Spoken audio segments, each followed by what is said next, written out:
Episode 87. Han Li planned to settle in for a few years of quiet cultivation within the medicine garden. He would wait until he had thoroughly familiarized himself with all the sect's affairs, and until he himself had become an old hand of Yellow Maple Valley, no longer drawing any undue attention. Only then would he consider the matter of the formula. As for the medicinal herbs he had to hand over periodically, he had even less to worry about. With the help of this rare green liquid, I can make any herb sprout overnight. I doubt Uncle Ma will have any objections to me settling down in this medicine garden for the long haul. And so Han Li's days fell into a steady, productive rhythm. After studying the old man's notes in the morning, he would then head straight to the senior disciple, Wu Feng, who was in charge of teaching techniques. There, he learned the incantations for several basic spells. Then he'd return to the medicine garden to practice and master them on his own. And every day, Han Li consumed the yellow dragon pills and golden marrow pills like they were candy. If the quality isn't there, can't I just make up for it with quantity? If these pills accumulate, they'll be just as effective. And so time flew by. Before he knew it, Han Li had been a member of Yellow Maple Valley, one of the 7 great immortal sects, for over 2 years. In those 2 years, many things happened. Not long after Han Li began his secluded cultivation, the sect held its once-a-decade grand ceremony to open its mountain gates and recruit new disciples. From the various major and minor cultivation clans, over 1,000 youths with excellent bone structure and spiritual attributes were accepted into the Yellow Maple Valley. Among them were even a pair of twin brothers with identical spirit roots, a mutated spirit root of the thunder attribute, renowned for its destructive power. The appearance of these brothers completely captured the attention of the valley's upper echelons. Even a core formation elder who had been in secluded meditation for a long time made an exception to emerge. After examining their spiritual roots, he publicly declared, "If these two can successfully build their foundation, I will take them as my personal disciples and instruct them myself." Naturally, this announcement left the other fellow disciples green with envy. Lately, there really have been a lot of exceptionally talented geniuses popping up. That's right. I heard about a young man from a minor clan, a Li. He's only 11 or 12, but he's already reached the peak of the 9th layer in his foundational cultivation technique, and he hasn't taken a single pill. His progress is astonishingly fast, almost on par with someone with a mutated spirit root. And then there's a 7 or 8-year-old kid named Wang. Now he's even more extraordinary. Not only is he a direct descendant of the Wang clan, a major cultivation family, but he was also born with the mystic yin eyes. He can actually cultivate the crimson eye divine light, a technique lost for centuries. It's said to be able to suppress all the ghosts and evil spirits in the world. I'm so envious of him. If only I had that kind of talent. Of course, aside from those two, there were several other outstanding talents who clearly stood head and shoulders above the average disciple. Compared to the recruitment drives of previous years, this one was a truly remarkable harvest. Sect leader Zhang was so delighted he couldn't stop smiling for months on end. Could it be that the heavens have finally opened their eyes and mean to raise Yellow Maple Valley above all other sects? But then, word arrived from outside the valley. The Yin Yu sect, the strongest of the 7 great sects, had discovered a young girl with a heavenly spirit root among their new disciples. This news left the newly ambitious sect leader Zhang speechless for a long moment. But regardless, this new batch of disciples completely captured the attention of everyone in Yellow Maple Valley, from top to bottom.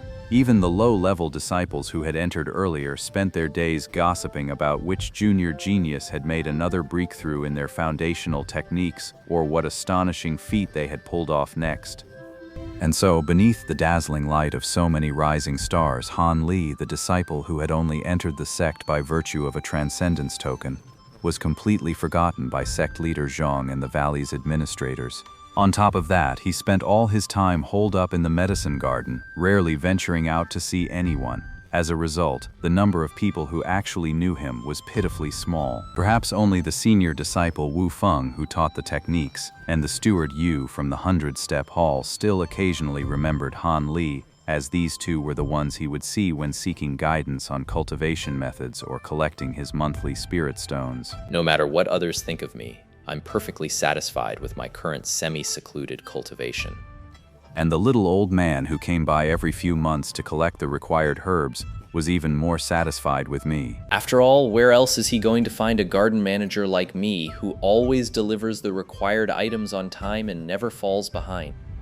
So, to keep this gardening prodigy Han Li on board, the old man started giving him heavier and heavier spirit stone rewards, going from the original 2 low-grade stones a month all the way up to 5.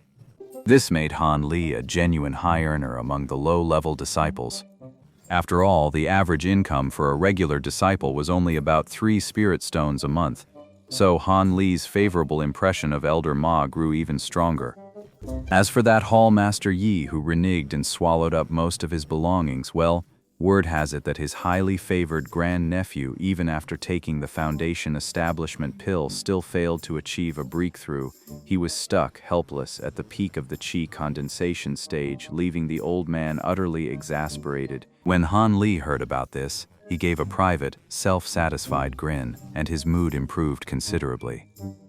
Furthermore, under the relentless push of countless pills, Han Li's eternal spring arts finally broke through 2 stubborn layers in a row, reaching the 11th level. This placed him squarely in the middle ranks of the valley's low-level disciples. By this point, the Huanglong pills and Golden Marrow pills had completely lost their efficacy. Even consuming more of them would yield no effect whatsoever. This left Han Li with no choice but to move his plan forward, turning his attention to other pills. Fortunately, no one in the valley was interested in a nobody like him, so, as long as he was careful, his actions wouldn't draw any more attention. Han Li stood on a stone platform halfway up a mountain called Black Lord Peak. At the far end of the broad, stone-paved expanse, dozens of yards wide, was a massive cave dwelling completely concealed by an array, the Moon Dew Hall. This Moon Dew Hall is the dedicated repository for Yellow Maple Valley's magic tool and pill refinement formulas, related secret arts, and texts. It also provides various auxiliary tools for alchemy and artifact forging, along with some common raw materials. It's arguably one of the most important locations within the entire mountain sect. The defenses at the Moon Dew Hall are incredibly tight. Not only are there layers upon layers of restrictions and arrays, but there are also over 100 disciples constantly patrolling the area to guard against intruders. There are even rumors that a core formation stage Grandmaster Uncle is in permanent secluded meditation within this hall, guarding against any truly powerful intruders. After running through the relevant information he'd gathered, Han Li walked forward with calm composure. The moment he landed, he'd already felt several wary gazes sizing him up from the shadows. But perhaps because Han Li's cultivation seemed unremarkable, they quickly withdrew. Even so, it left Han Li inwardly astonished. The fact that I can't sense their positions means one of 2 things. Either they have a high-grade magic tool for concealment, or their magic power truly surpasses my own. They're all elite disciples above the 12th layer. I need to be even more cautious. Han Li took a few steps forward and stopped. He muttered an incantation under his breath, then flicked his wrist. A streak of red light shot from his hand and smashed into the seemingly empty space ahead. A ripple of spatial distortion shimmered, and a glowing barrier of crimson light suddenly materialized before him. Immediately after, 2 disciples clad in red robes appeared behind the luminous wall. Did you break the array? Han Li. We don't care who you are. If you're not at the Foundation establishment level, you must have a sponsor. Hand over their token. Han Li was not angered by the man's discourteous words.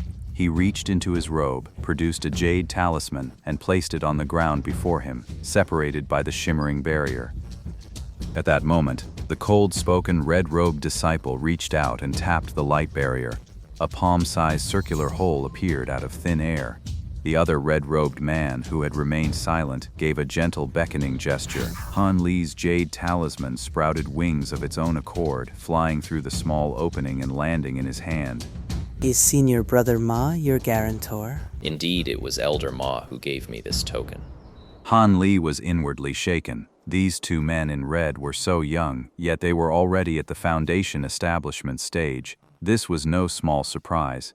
In a cultivation sect, seniority isn't determined by when you joined. It's all about your realm and cultivation level.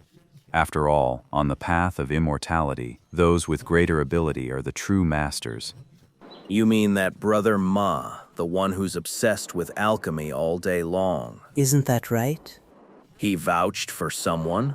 You wouldn't happen to be his personal disciple, or perhaps a nephew or something, would you? After examining the jade token several times, the man in red grew curious. No, it's not like that. I'm just looking after Elder Ma's medicinal garden for him. But to get this token, I've already agreed to tend the garden for free for a whole year. Han Li didn't dare to be negligent this time, and quickly bowed as he answered, though his face wore a bitter smile. His words were absolutely true. From the very beginning, when Han Li started scheming for a formula, it was this Elder Ma he had in mind. Since the old man grew so many medicinal herbs, he must have been quite knowledgeable about pill refining. He likely had no shortage of pill recipes in his possession. So, a few months ago, when the old man came to collect his herbs, Han Li took the opportunity to casually and discreetly drop a hint. The result left Han Li utterly dumbfounded. The old man immediately shook his head like a rattledrum, refusing point blank. The formulas in my possession are the result of countless failures and my own personal refinements. How could I just hand them over to anyone? That is absolutely out of the question. But when Han Li patiently explained that he only wanted the original, unaltered formulas, the little old man rolled his eyes and said, Why don't you just go to the Moondew Hall and look for it yourself? Why bother an old man like me? And so Han Li paid a year of free labor in exchange for the old man's letter of guarantee, which is what led to his current trip to the Moondew Hall. So that's how it is.